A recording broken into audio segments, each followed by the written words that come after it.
Hello friends, আজ আমি আপনাদের করে দেখাবো বিটরুট ভর্তা। আমরা জানি এটি রক্তে হিমোগ্লোবিনের পরিমাণ বৃদ্ধি করে, উচ্চ রক্তচাপ হ্রাস করে এবং শরীরের সঠিক ওজন বজায় রাখতে সাহায্য করে। এখানে আমি মাঝারি সাইজের 1.5 খানা বিটরুট নিয়েছি।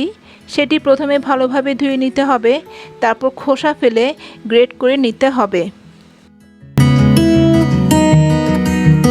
মশলার জন্য আমি মাঝারি সাইজে একটি পেঁয়াজ কুচিয়ে নিয়েছি, 2 টেবিল চামচ সরষের তেল, 3টি বড় রসুনের কোয়া বেটে নিয়েছি, ছোট 1 টুকরো আদা বাটা, 3টি তেজপাতা আর স্বাদ মতো লবণ। প্রথমে কড়াই গরম হলে তাতে সরষের তেলটুকু দিয়ে দিলাম। তেল গরম হলে পেঁয়াজ কুচি দেব।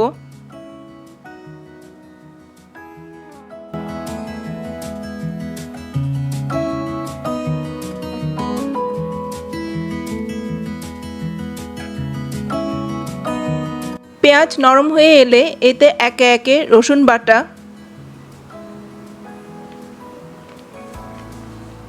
আদা বাটা,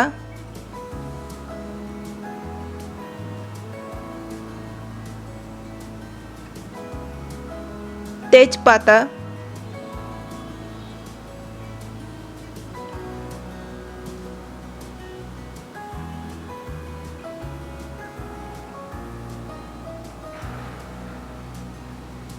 লবণ,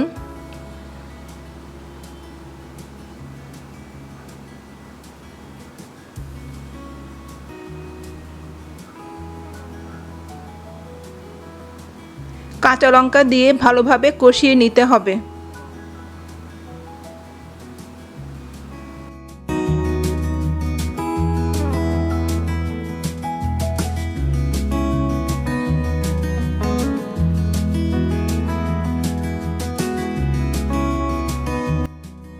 তাতে বিটরুটের কুচি দিয়ে মশলার সাথে ভালোভাবে মিশিয়ে নিতে হবে। আমি এই রান্নায় হলুদ ব্যবহার করিনি, আপনারা চাইলে সামান্য পরিমাণে হলুদ দিতেও পারেন।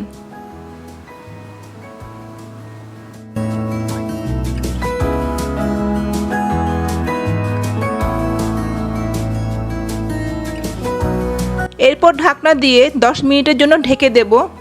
মাঝে একবার নেড়ে দেখব বিটরুট নরম হয়েছে কিনা আর পুড়ে যাচ্ছে কিনা। এরপর আরও 10 মিনিট অপেক্ষা করব। সব শেষে তাতে ধনেপাতা কুচি মিশিয়ে নামিয়ে নেব।